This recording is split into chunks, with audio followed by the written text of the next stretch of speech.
Oh my God, we're live. It's always shocking to me when that happens. Like the little red light goes on, like, bah, here we are. But nobody else is here, so it's okay.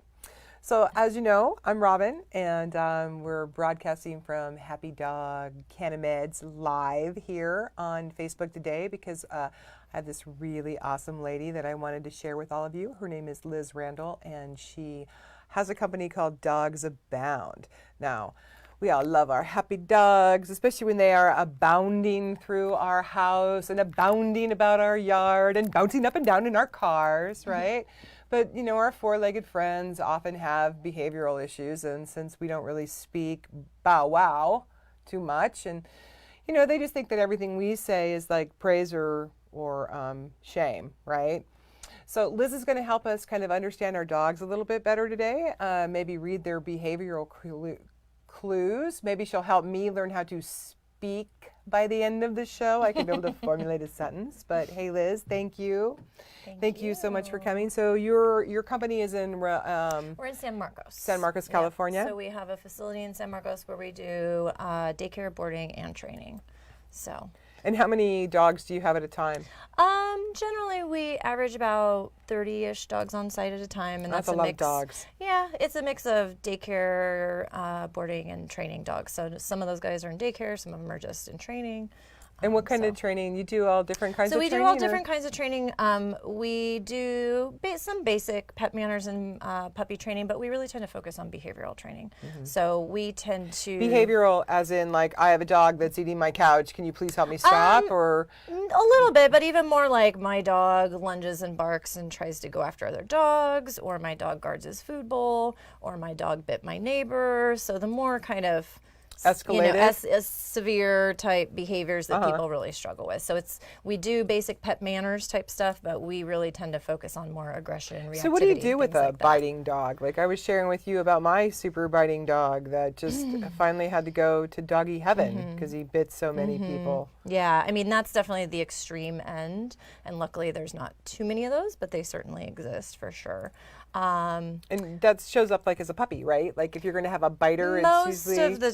Most of the time, if you have a dog that's going to have super severe aggression issue, I mean, and I would put that on the definite, far end of the spectrum, that stuff's going to show up early.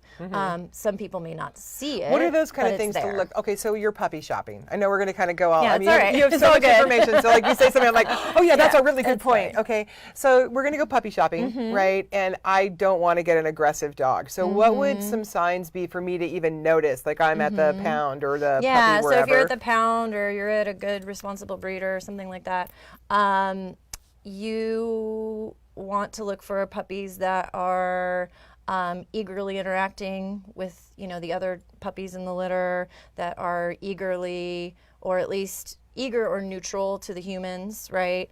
Early red flags might be a puppy that's hiding in a corner or running away, or that doesn't bounce back quickly from, like a loud noise or a new person entering the area. So is this like are puppies, can they be born with neurological issues and be like on the, like people. So they can come on the spectrum, right? Absolutely. Like you can have an Asperger doggy. Yeah. I mean, like I'm not a, veterinarian or a medical professional, so I can't diagnose that, but yeah. I mean, they're just like people. They've evolved alongside of us for however so many long. Thousands of years, and I truly believe that they're just like, there's a full range, just like there is in people. Most of them are fine, and they just have things that we can help them with. So can you help a dog that's a little unsocial, a little aggressive, and typically, yeah. What would is it something like how I would keep my home, maybe?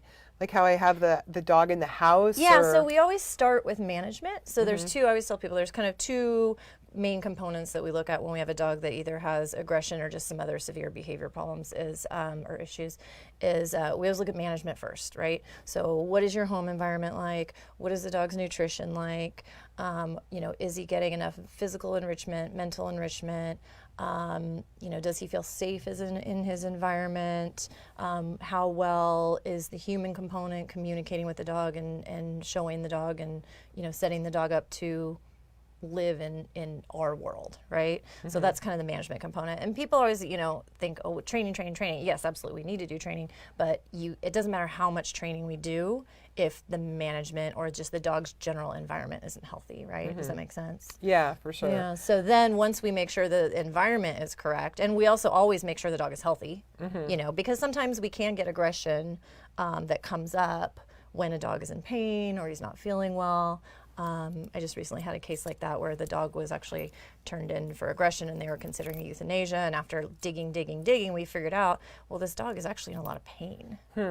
And so that was one reason. And I think that's really hard to figure out how your dog is in pain. So how did you guys? It is hard. How did you get to that? Well, I was fortunate enough in that we were also working with the dog's veterinarian. So and that's an ideal scenario, especially when we're looking at like actual aggression issues, right? It's myself and the veterinarian and the owner, and so between all of us together we can kind of start hacking away and chipping away at this and try to figure out, the dog had already had even though it was a very young dog, had a history of a lot of medical problems, elbow dysplasia and things like that. So, and I think there's even some other physical things, just because the physicality is a very large dog, and he'd already had surgeries, and he'd also had some foxtail, he'd had a lot of physical medical issues. Oh, you said one of those words. We have to go back to the foxtail. Yeah, we'll go back to that. But it just kind of all added up. And I met the dog, and this dog showed no aggression, showed no signs of that were concerning to me. And so, I kind of start putting, it's like, that's my job, right? Is put all these, can we get all these puzzle pieces to fit together and figure out where that sweet spot is of what is actually going on. So between myself and the vet and the owner, we kind of figured out that there probably was some pain going on when they were asking this dog to move from one place to another. And so that, along with some of the handling that had been going on in the household, escalated the dog's reaction. And so he became aggressive, but I don't think he was at the core an aggressive dog. But do you think that dogs have cores where they are aggressive at their core, even as babies? It's rare. Yeah. Most, 95, 98% of dogs are not aggressive. They may act out of anger, or they may flash their teeth around, or they may bite people. But I don't think the majority of dogs out there walking around right now are like, again, going back to the human thing, very, very few humans are actually serial killers, right? Because thankfully, most of us are just maybe a little messed up and we react inappropriately when we're pressed, right? And so dogs are the same way. Right. So then you believe that you can take a kind of an aggressive dog and Most of the time, and a lot of it has to do with, most of it, I would say, has to do with the owner. How willing is the owner to change their behavior? How willing is the owner to put in the time and the work and change their habits, and right? That's the thing I think that people who own pets forget, that their pets are alive. They're sentient beings. They're sentient and they have their beings own as feelings well. and needs and emotions, and they're not just here for you, right? They're not just here to be. They're not toys. They're not toys. They're not accessories. Yeah, they're not accessories. I think a lot of people think of dogs, especially as accessories, and then they get upset and they get rid of the dogs. Yeah, and something I like to remind people too: the dog doesn't come out of the womb like knowing how to sit, or knowing that it's not supposed to jump on people, or knowing that it's not supposed to poop in the kitchen, right? Like, we have to teach them these things. Just like my grandson, he doesn't know that he shouldn't poop in the kitchen. They're just like chill. Like, we would never get angry at a toddler for wetting their pants. Right, exactly. Because they don't know. They're still learning, right? And dogs are the same way. We have to help them and we have to teach them. And the type of training that we do is primarily based on positive reinforcement. So we set the dog up to be successful, and we say, here's what I want you to do, and I'm going to reinforce that behavior instead of just ignoring them, waiting for something to go sideways, and then getting angry at them. Okay, so I have this dog. You guys have seen him, my 120-pound pit bull, Thor, who I don't want to sleep on the bed, but I let him on the bed when he was a puppy because he was so small and so cute and so sweet right now. But now he's 120 pounds. And so he sits at the foot of my bed and he goes like this, endlessly, starting at about 2 o'clock in the morning. Really? Yeah, until I wake up, get on the bed, freaking out, like smashing the bed, jump on the bed. Oh, so he's on the floor and he's on doing the this floor to you? and he's yelling at me. Okay. And then I have created barriers for him to be able to get on the bed, and then he'll look at them and whine. Oh, well, there's a blanket there. I can't jump up. So, Yeah. I mean, I realize that I've created a monster. So how do I undo it? So you've reinforced the crying and the whining, and because you give in, right? You're like, oh. Yeah, I do. So there's different options. You can either just let him get on the bed earlier before he starts crying and whining, right? What if I don't want him on the bed Or at if all? you don't want him on the bed, then you're going to have to break. So there's an existing behavior pattern, right, that you guys both together have created. Yeah. And so you could come up with some alternative things. I mean, does he have a bed of his own that's super he has comfortable many right beds, there? yeah. And I think when he gets cold is when he wakes up and he realizes like, oh, I'm cold. I need to sleep with my mommy. So get his, revisit, what his bed setup is like. Is it right there by you? Because that's another. They like that physical proximity, especially if you let him as a puppy sleep in the bed. Right. You're his mom, and he's used to you being right there. Can you set him up right next to the bed? Can you make it nice and cushy and cozy for him? Right. So that setup is just as or almost as good as being right there with you. Okay. Right? Yeah, because he's kind of like hidden by a dresser now. Yeah. So he probably wants to be close to you, I'm going to guess, as well. Yeah. And then the other part is when he starts whining and crying, every single time you go, oh, get on the bed. Oh my You're just gosh, reinforcing you just that have to, whole... though. Like the other thing is to strangle the dog. I mean, what do I do? Like, you could go put him out. You could put him outside of the bedroom, right? So that's what I always try to encourage people. Like, how do we? We have to teach the human half to like reframe how they're looking at this, right? They have to kind of like pull back, and instead of waiting for that moment at 2 a.m. when you're not going to make good decisions, because none of us are going to. So true. I'm not making good decisions. Can you think about it like in the evening, be like, okay, how's this going to go tonight? What am I going to do? How can I create an alternative behavior that's still going to feel good to him, right? Or that's going to work for him. Right. So. Okay. That's good. Makes sense. Yeah, it does. All right. So I know that you're an agility trainer. Yeah. Okay. So can any dog do agility, or is there a certain breed? No, it's definitely, I'd say a lot of dogs can do agility. I wouldn't say it's necessarily very breed specific. It's definitely for dogs that are fairly confident. Agility is the jumping over, they're jumping exactly all of that all the kind of obstacles stuff, and stuff. And if anyone's interested and says they're interested, I can put a link or something in the comments or something so people can see if they really don't know what it is. For sure. But it's fun, and but it's for dogs that are confident.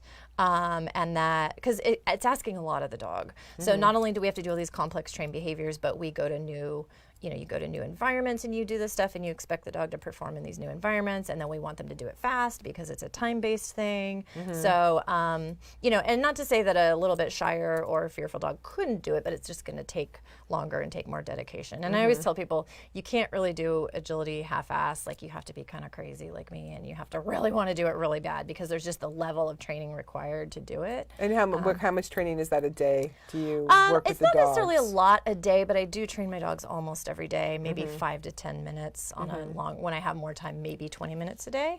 So it's not like these big, long, and do they enjoy it, the dogs? Like, are they happy to, it. like, I have this pug that I think should be an agility pug. I know some agility pugs. Yeah, because she just looks like she wants to do something. Yeah. Like, she wants a job. Yeah, totally. So it's good for dogs that are confident and that like to use, like to run around, that are, physically capable. So it's not so much a breed thing. I wouldn't necessarily recommend it for like an older dog, or maybe a dog of a certain body type that's really heavy or not really physically sound.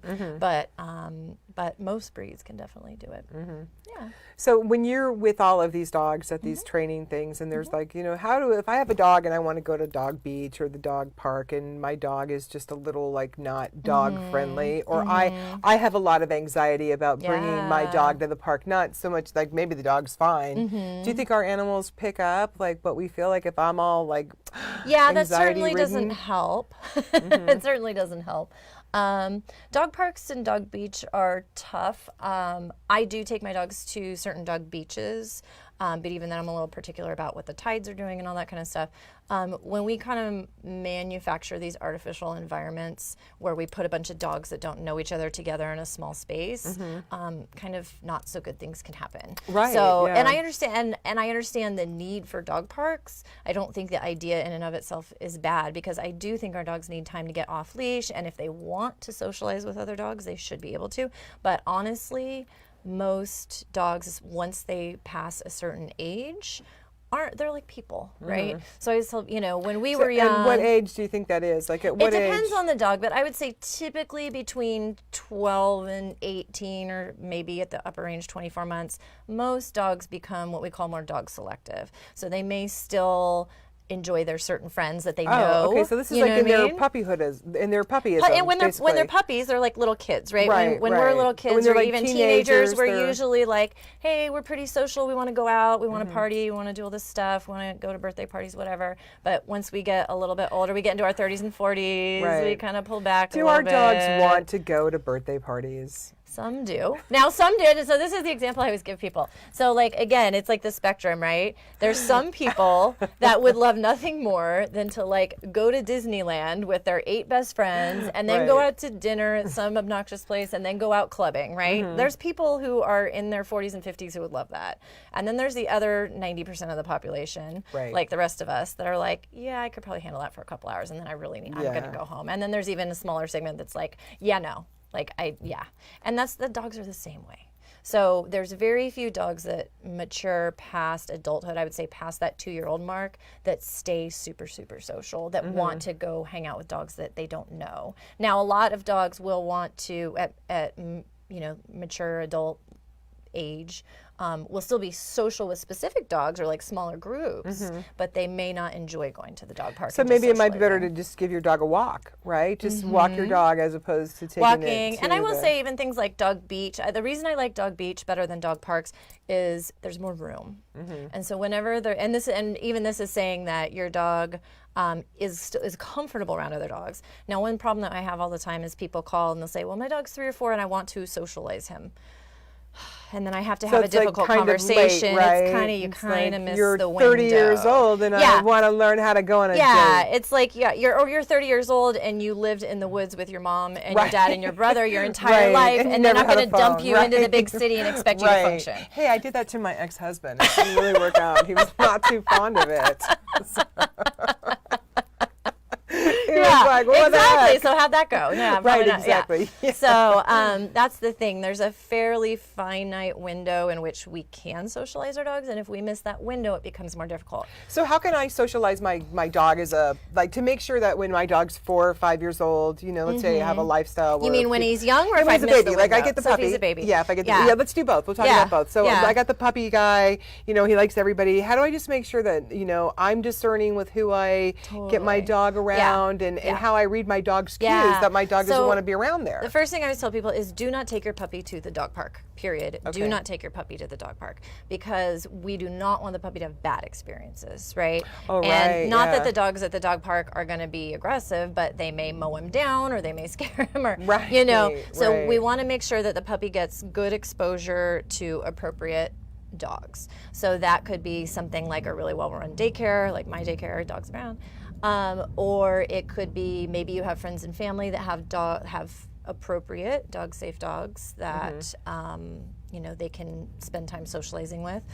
It could be a really well-run puppy class, like a group puppy class, and even those you have to be a little selective about. Is that and that's when a bunch of puppies get together and learn how to socialize there's usually together? some training involved as well, but usually is the training more for the people? Always. Oh. It's always for the people. Right. The dogs are easy. And then also, but people also really fixate on like the dog part of the socialization, and that's important. But what's way more important at the end of the day is that they meet a lot of people, that they are comfortable around people, that they're comfortable being touched maybe by people they don't know, that you go to your vet's office and you visit your vet in times that other than when the dog's getting poked or stuck, with vaccinations or thermometers and things like that. Taking them to, I always encourage clients, especially when the puppies are young and still going through their vaccinations, I encourage them to take them like to outdoor shopping malls. We want to make sure that they go to places that are safe, that aren't going to be super heavily trafficked by other dogs. So I got a puppy, and here comes the barrage of people. Oh my gosh, your puppy's so cute. Can I touch your puppy? Can I pet your puppy? Totally. So that's when you have to be, the human half has to be proactive, and you also have to read your puppy, right? So if the puppy's really outgoing and really brave, he may be like, hey, and be totally fine with it, right? But if he's a little shy, then you definitely gonna have to manage those interactions. Don't force your don't force your puppy to be friendly. Don't force it. Just let them have good experiences, and maybe say, oh, if he's a little more shy, say, he's not ready for that, guys. Can I like just have you hang there and I'm gonna feed him, and maybe if he warms up a little bit, I can have someone, drop him some cookies or something like that. So I think I'm glad you said that, because that's really important. Don't ever force them. Yeah. Don't ever force them, because it may end up backfiring on you. Right, because they're not like your 2-year-old. They're not like your 2-year-old child. They're even your 2-year-old. Like, don't force your 2-year-old for sure. If you're at the fair and some creepy ass clown guy comes over and gets in your 2-year-old's face, and the 2-year-old's screaming, you're not gonna be like, "Oh, you're okay. Like, deal with it." That's right? Santa. Just let him touch you. Santa. Don't be scared of the fat man in the red suit, Johnny. Get on his lap. Yeah, and like, really? Like, people are scarred for life from that They stuff. are. How many pictures of Santa and babies have you seen where the baby's like the kid's like, mortified? Yeah, totally. Like everyone, pretty much, right? Yeah. So don't do that to your puppy. Don't do that to your puppy either. Okay, so now let's say I get a dog from the pound, rescue, right? yeah. And I want to socialize it, because I got a dog because I want to go. I need to socialize myself, so I'm going to go get a dog because I feel like, oh, hey, that's what I need to do. If I have a dog, I'll have to walk it. I'll go to a dog park. I won't be a recluse. I won't be an emotional shut-in. Me and my dog are going to get out there and get the world. Yeah. So then I get the most like emotionally shut-in dog, because that's what I would, as an introvert, look for, right? I would look for the quietest dog. Totally. I wouldn't be like, where's the really loud one that's happy? Because I'd have to stab it, right? My little introverted world. Yeah, so for that, one thing I always recommend too when people get a dog from a rescue or a shelter or something like that is, and people are so excited, right? Like, just like you said, they're like, oh my God, I got this new dog and I want to go out and I want to take him everywhere and I want to show everybody. Like, and the dog like has been in the pound or whatever. Like, the best thing you can do is give the dog at least a couple weeks to just chill with you, acclimate with you, and grow a relationship with you and get oriented to your environment, right? So that's ideal, that you give the dog a little bit of time to bond with you and just kind of decompress, especially if they've come from like a shelter scenario or something like that.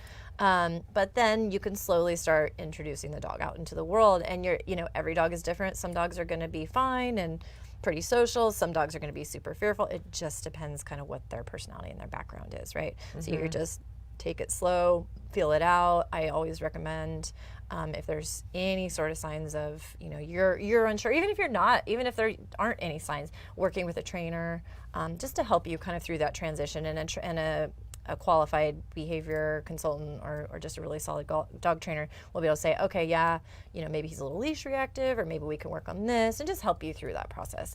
Because people get and that's why a lot of shelter dogs get returned too. Oh, because the dog doesn't immediately respond. They pick up the dog. Well, no, not so much that, but they pick up the dog from the shelter and then they go take it to their family the kid's birthday party, that afternoon, and then the poor dog bites somebody, right.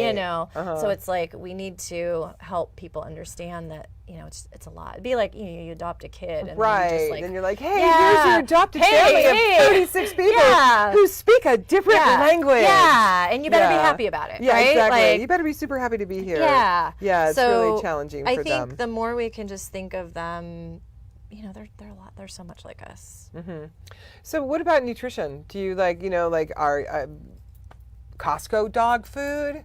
I'm pretty geeky about it. I'm really good friends with Lisa. Yeah, we had Lisa on the show. Yeah, I know. Great. From Solely Raw. So I had actually been feeding, Lisa and I have been, friends for like 5 years now, but I've been feeding raw even before I met Lisa. Mm-hmm. So I've been feeding my dogs raw for a long time.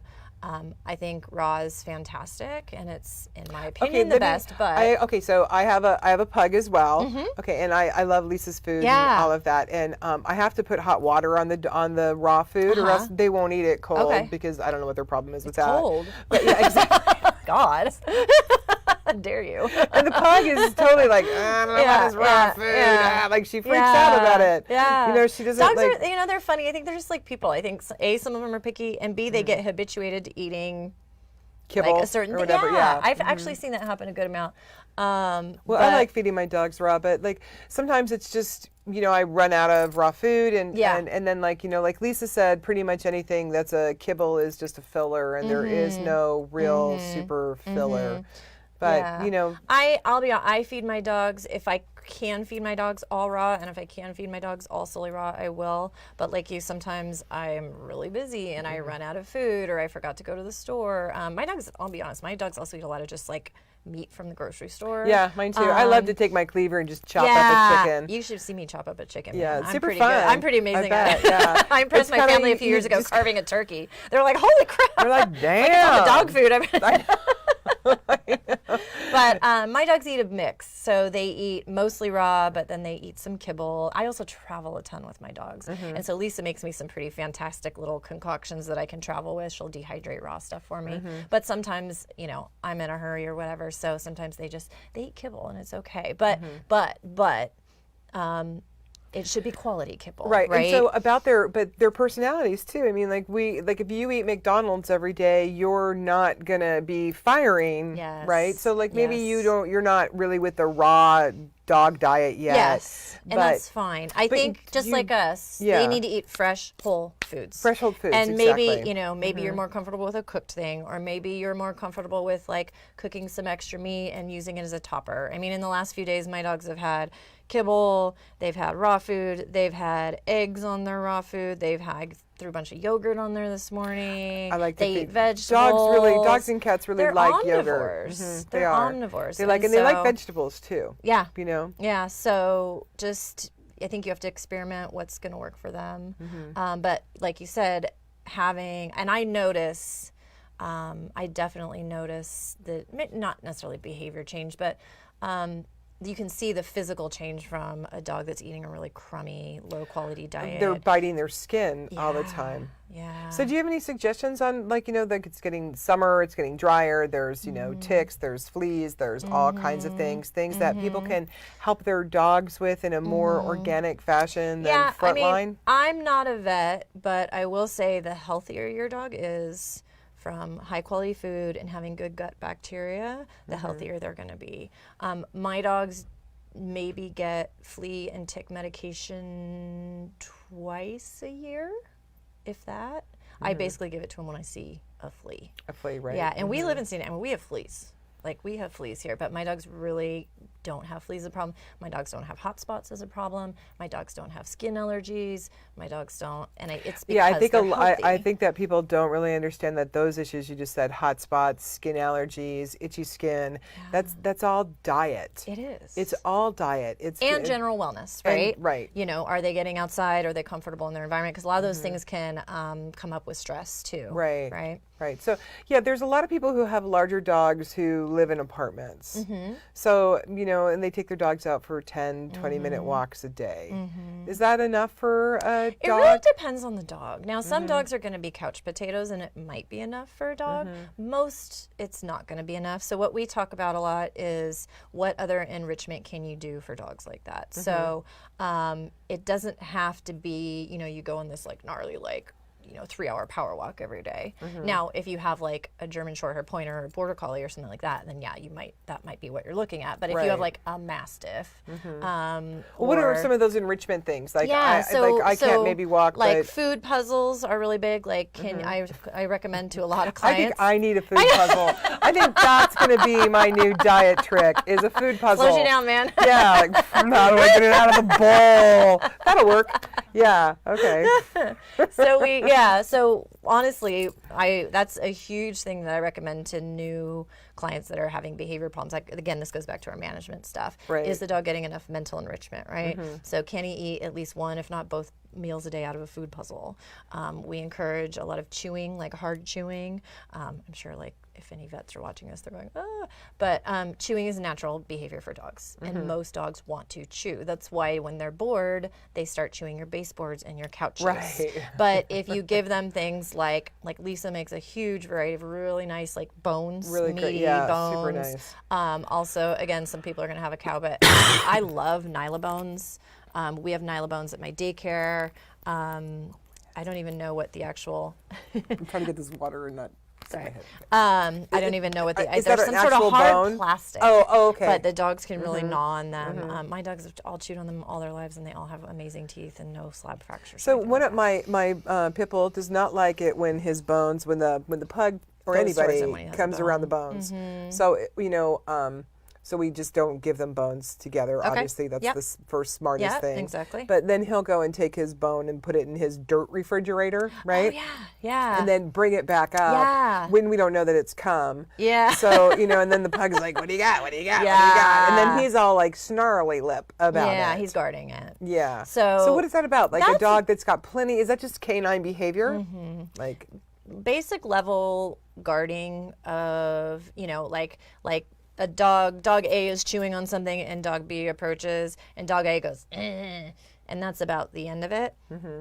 That's normal dog behavior. And as long as dog B reads it and backs off, I mean, I would keep an eye on it, but it's not like I'm not going to fly over there and punish, dog A for doing that. That's that's him saying, this is mine, back off. You know what I mean? And as long as it doesn't escalate from there, it's no big deal. it's no big deal. Now, if dog A goes and flies across the room, then that's maybe something. That is something you have to deal with. Right. Yeah. But that's dogs being dogs, right? So it sounds like you're already doing the right thing. You just kind of have to manage it, right? And the burying that. You can't stop them from burying their bones. It's like, what are you going to do? Yeah, they're pirates in past life. They're past life pirates who are foodies. I love that. That's so cute. Yeah, they're always burying their treasure everywhere. Yeah, it's just one of those things. I'm sure other people would disagree with me, but honestly, as long as everybody seems to be working it out and you're keeping an eye on it, I wouldn't be losing any sleep So what over about, there's a lot of people who, I have to have a dog. I want to get a dog. My son, my daughter want a dog. So can you just give a little bit of direction on people when they're going to get their first dog? I think a lot of people mismatch themselves with their animal, and then we end up with a lot of animals in the shelter. So things that people can maybe look for or think about, like what's your lifestyle like? Yeah, no, that's exactly it. I think people need to consider realistically. It's hard for us all to be realistic about ourselves. Right. But realistically, what is your life like, And we're all so busy now and people work so hard. And, is anyone going to be home at all during the day to deal with this dog? Right. People How is the dog going to go out to go potty? How is the dog going to, not be bored out of its gourd if it's stuck at home in a room or a crate for 8 or 10 hours a day? Right. So there are, if you're a super busy family or a super busy, household that really wants a dog but doesn't have a ton of time, you might want to look into like an older dog, right? That isn't going to have as much energy requirements. But people need to be realistic about what their household ability to take care of an animal is like, because it's a lot of work to do it well. It really is. Yeah, it really is. It really is, because they can't contribute or go get a job, and they're not going to clean up the breakfast dishes. Yeah. So it's 100%. And they need attention. They need exercise. They need, they need to have their needs met. And that's when dogs get in trouble. When they're 9 times out of 10, dogs get in trouble because their needs aren't getting met. Right. And people forget that dogs have needs. Like, again, back to our, that they're not created just for us. Our entertainment. They're not here for our entertainment. They're here for our protection. Yeah, they're here. I mean, they are here. We've created them, right? But when I think about that from that angle, yes, we've created these dogs, whether by accident or on purpose, and it's our responsibility to take care of them. Right? And taking care of them does not entail leaving them in a crate for 10 hours a day. No, because that's not good for being in jail. You're in solitary confinement when you're horrible. like that. And horrible things can come from that. And what about people who are feeding their dogs human food? I went to McDonald's, so I got my dog 3 burgers too. Yeah. Like that guy. I know there's kind of this stigma, and it was actually, from what I understand, it was kind of created by the dog food industry back in like the 50s and 60s, when I think it was kibble. Like kibble came out in like the 40s or so. It's Your really dog interesting. Can only eat dog literally, food. Yeah. literally. I'm not making this up. Yeah. So that's part of that stigma. Okay. So my dogs eat human food all the time. However, that said, I'm not feeding them like a bunch of French fries and pizza and you're know what them I raw, mean? clean food. Yeah, they're getting clean food just like I. Now that said, if my dogs do something amazing and I win an agility competition or something, I may go get them some frozen yogurt, or I may go get them an In-N-Out burger with nothing on it, right? But that's once in a while. That's not. It's just like us. Like I saw that. I looked really briefly, but something about the 80-20 that the guy. Yeah, right? 80-20, same thing. Yeah, exactly. So they can have exactly. treats, they can have snacks, they can have a lick of your ice cream bowl. Starbucks has a puppuccino. My guys get puppuccinos. Not all the time, yeah. but they do. They Yeah, get I got puppuccinos. I put a video up of my dog drinking one, my and I had God. so many people come at me. Dogs can't have coffee. What are you doing giving your dog coffee? I'm like, Coffee. steamed milk. Because it's in a Starbucks cup, they just immediately assume that I'm. No, I would not give your dog an espresso. espresso. That would be stupid. Yeah. But my dogs eat the corn chips when they hit the floor. Whatever. Right. They're exactly. not going to implode. They truly They're fine. are foodies. They are. Yeah. So is there anything that you would just like to, you've been around dogs for your whole life, I imagine they're your passion, right? Yeah. And you want to share, I would love to hear how you came about making your passion into your profession. So I did. I grew up in a very dog and horse centric family. So, my grandparents always had dogs, and my family always had dogs, and my grandfather was a big hunter, so he did duck hunting with his dogs, and then we had a lot of horses. So I was more into horses as I was young, and then but there were always dogs around, And I went away to college and did that whole bit and got a career in the sports industry, which I loved, but I always kind of had dogs around. And then I got who's my oldest dog now. He's 12, and we adopted him from the Humane Society, North County Humane Society up in Oceanside, and he's naughty. He's so naughty. He was a bad like boy. He eat your house kind of naughty? Well, he's a little guy. He's only this big, but like if the door was cracked open, boom, he is out and he is gone like a shot. He's an adventurer. Naughty. What kind of a dog is So he? he's, we think, I need to do the DNA test on him, but I would bet really good, but I think he's an Italian Greyhound miniature pinscher mix. He's awesome. So he kind of got me back onto the dog training path because I was like, this little bugger is trouble. So, and with my older dog at the time, I had gone and done because that dog had been a little reactive, and I had done some training with a local dog trainer at the advice of a veterinarian, but it was very punishment based. So it was very like step on the leash, make him lay down, where there's a lot of flooding, which is like, well, just make him go stand and and this dog was also small. Just go make him stand next to this big German Shepherd. He'll get over it. There was no rewarding involved, anything like that. And so I kind of just, just because that was the most recent experience I'd had with training, I kind of started using the techniques on my naughty dog, on Forrest, and he was like, oh, heck no, like this isn't working. And I figured out really fast. I was like, he's going to, I stepped on the leash to make him lay down, and he started flipping around like a fish on a line. I was like, he's going to break his neck. Like, I'm not going to do this to him. And so I went online and I started just doing research, and I was like, oh, there's this thing called clicker training. And it's basically you mark a behavior that you like and you reward the dog. Within like 20 minutes, I have this dog like doing cartwheels, and I was like, where's this been all my life? Well, how do you mean you mark it like? So the clicker is just it's a little plastic thing or a little metal thing that makes a noise. It just goes like that. And so what we do is we ask the dog to do a behavior, we prompt the dog to do a behavior, we mark it with this noise, and the noise always means no matter what, a reward is going to follow. Oh, okay. So like like marine like animal if it training. sits down, the click happens, and then you give it the treat. And then you can get dogs to, if you know what you're doing, you can get incredibly complex behaviors. We call it shaping. So you can shape little increments of the dog's behavior, and by this click and reward, click and reward, click and reward. And then the dog's like, hey, this is really cool. What else do you want me to do? And they become really engaged, and they start offering all these behaviors. It's so is that really better than electrocuting them? Yeah. Pretty much, yeah. Always.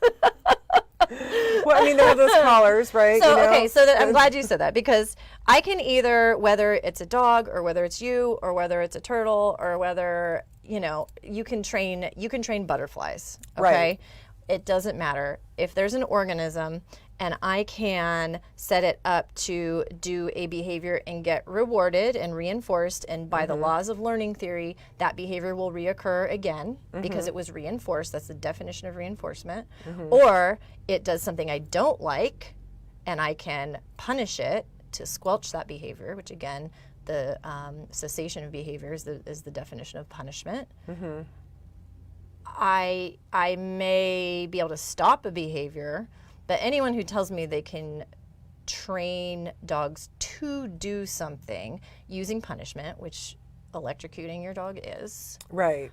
You can stop a dog from doing something that, right?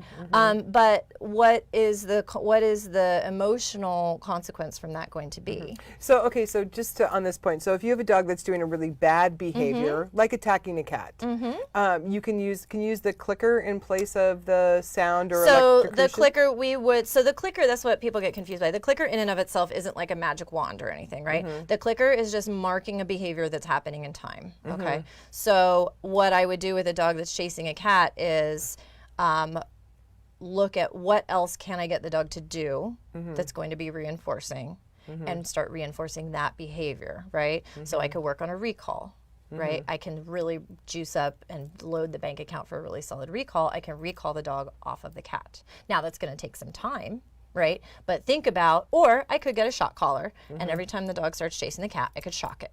Okay, so from the dog's perspective, let's look at that. Okay. So from the dog's perspective, I can recall the dog away from the cat and the dog can get reinforced for responding to me. How does the dog feel? Probably better. Better. Yeah. Or the dog could get zapped every time it starts looking at the cat or going after the cat. How does the dog feel? Not so happy. So not only is the dog not feeling great, but you're starting to create conflict around this whole situation. And we call it conditioned emotional response. You're starting to create a crummy conditioned emotional response around the cat. If your timing is really bad or you do things over and over in the same, you may poison that room, that area of your house. You may poison yourself. So that's the thing with punishment is you have to be careful. And I'm not saying it doesn't work. There's a lot of trainers out there that will say, no, never, never. I'm not saying I never punish a dog. I'm not saying I don't do that. However, you have to be careful with it. You have to be careful. Yeah, well, we had the situation with our cat and our dog, right? And so now now the dogs just don't go into the kitchen because that area has become associate it. Well, it has become the polluted area of the home, right? We call that poisoned. Every dog and cat fight has happened in the kitchen. Yes. So that's learning theory in action right there, right? The dogs have learned that it's highly likely when they go in the kitchen that they're going to get nailed by the cat, right? Right. So they've learned, that's learning, that's how learning happens. Right. Right? So going in the kitchen when the cat is there has been punishing. Right. Will they go in the kitchen when the cat isn't in there? Well, yeah. I mean, they always want to be in the kitchen because the food is in the kitchen. But so the food cat, is the conflict. Well, the cat owns the home. The cat is the cue. Yeah. When the cat is in the kitchen, that's a cue for the dogs to stay out. Right. Because they've learned themselves, right? Well, they won't stay out on their own. We have to put the gate up to make sure. Okay. Yeah, they're not like, oh, the cat's in the kitchen. Oh, okay. No, okay. not even Oh, close. I got you. Okay. Yeah, no, they're like, the cat's in the kitchen. Let's go get him. Oh, they're like, I see. So, Okay. yeah. So okay. now, all right. yeah, I mean, we've had so much cat-dog conflict in this kitchen. So now you're managing it. So now we're managing it with a good. gate. That's the only way, because like Yeah. So management's always the best first step. But now the cat comes after the dog. I assume the cat's defending itself. Yeah. No, or the it's cat is maybe like just a Dillard. I don't know what to Cat's do just not about that the smart. cat. The cat's just like, oh, hey, there's the dog that keeps trying to eat me. Let me walk up on him. That's what he does. He does. He like walks up on So the he kibble. must find something about that situation I just think entertaining. The cat is, I think the cat's just like, let's see And if he's he obviously gets not me this afraid. time. Obviously not, even though now his tongue is out of his mouth permanently. Poor guy. It's so awful. This has been like super great, Liz. You're in San Marcos, which is in Southern California. Yep, North County, San Diego. You're available for consultations throughout the country and the world, Yes, right? I do. People can find you. I do online coaching as well, so especially for agility stuff.